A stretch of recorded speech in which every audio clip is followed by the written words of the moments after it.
Generasi cerdas selektif berbelanja online. Tahukah kamu, sebagian besar masyarakat Indonesia telah pandai menggunakan gadget dan internet.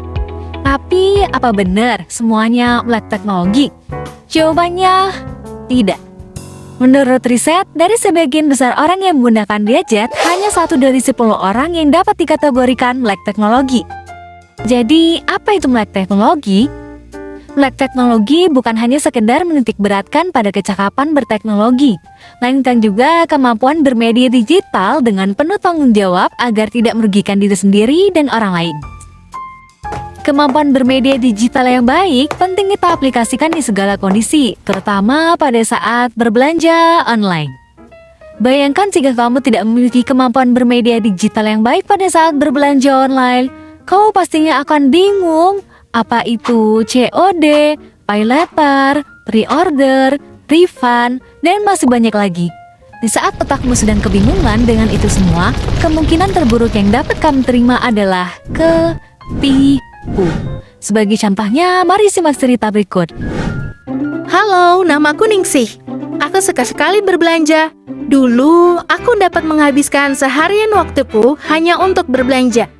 Perilaku konsumtifku tersebut didukung dengan adanya fitur belanja online. Jadi, walaupun aku sedang tidak punya uang, aku masih dapat berbelanja online dengan menggunakan fitur pay later, atau orang-orang bilang belinya sekarang, bayarnya nanti-nanti aja. Aku memiliki satu kebiasaan buruk. Sama sekali, aku tidak pernah mengecek tagihan pay letterku. Sampai akhirnya tanpa aku sadari, hal tersebut menumpuk dan akan menjadi bumerang bagi diriku sendiri nantinya. Di suatu hari yang lain, aku hanya sedang duduk santai sambil bermain handphoneku. Sampai akhirnya aku mendapatkan pesan dari sahabatku, Thea. Katanya, "Ning, buruan lihat postingan si A deh." Aku yang penasaran langsung mengetikkan akun pasar baru mantanku tersebut, dan betapa terkejutnya aku saat melihat postingannya. Ini kan tas bandit yang aku pengen banget. Dulu waktu masih pacaran, aku pernah cerita ke Udin soal ini. Dia mau malas-malasin aku ya? Postingan itu pasti buat aku. Aku juga bisa kok beli tas itu, kataku dengan keadaan marah. Tapi gimana ya? Sekarang aku kan gak punya duit sebanyak ini. Tagihan pay letterku juga sudah banyak.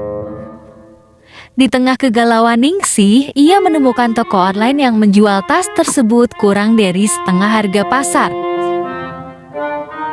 Tanpa pikir panjang, Ningsih segera membeli barang tersebut, bahkan ia enggan melihat review sebelumnya.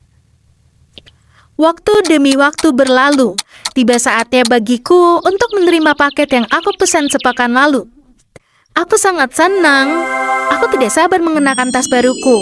Sampai akhirnya kesenangan itu sirna saat aku tahu bahwa paket yang aku terima adalah paket palsu. Sudahlah jatuh, tertimpa tangga pula. Aku akhirnya menerima kenyataan kalau aku kena tipu. Aku sudah tidak punya uang. Aku menyesal, aku sedih banget. Kenapa aku baru lihat review ini sekarang? Malam itu aku menangis sejadi-jadinya. Tapi itu dulu. Semenjak kejadian itu, aku benar-benar banyak berubah. Sekarang, aku sangat mengontrol kebutuhan belanjaku. Terkadang aku hanya berbelanja kebutuhan pokok saja setiap bulannya. Selain mengontrol sifat konsumtifku, aku juga banyak belajar cara menggunakan aplikasi belanja online yang baik. Aku sadar kemampuan bermedia digital yang baik dan pemanfaatan fitur belanja online yang benar sangat membantu kita sebagai konsumen atau produsen dalam transaksi. Sekarang, aku akan berbagi tips bagaimana cara memanfaatkan fitur belanja online yang baik dan benar. Next tips, solusi cerdas belanja online ala Ningsih.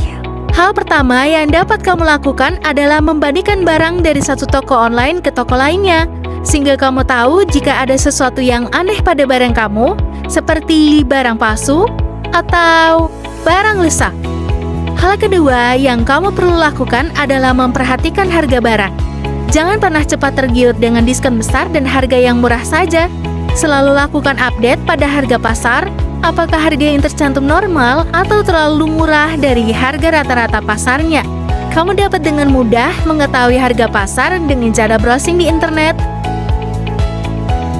Jika harga yang dicantumkan tersebut terlalu murah, maka kita sudah sepatutnya untuk curiga. Hal lain yang dapat kamu lakukan adalah membaca review sebelumnya. Jika review yang tercantum pada toko tersebut mayoritas baik, maka barang pada toko tersebut layak untuk dibeli. Sebaliknya, jika review barang kebanyakan buruk, maka barang tersebut perlu diwaspadai. Selanjutnya adalah pastikan kamu membaca deskripsi secara cermat, mulai dari ukuran, warna, hingga bahan. Jangan sampai barang yang datang berbeda dengan apa yang kamu harapkan karena terlalu terpaku pada gambar yang ada pada tampilan. Selanjutnya yang tak kalah penting adalah membuat anggaran belanja. Hal ini penting untuk mengetahui berapa banyak uang yang kita habiskan. Jangan lupa untuk mengecek tagihan paylater jika kamu menggunakannya. Selalu beri batas maksimal berapa jumlah tagihan yang harus kamu bayar tiap bulannya. Setelah kamu paham dan melakukan semua tips tadi, kamu akan jauh lebih bijak dalam menggunakan aplikasi belanja online. Sekian tips dan cerita dari aku. Terima kasih telah mendengar. Sampai jumpa lagi.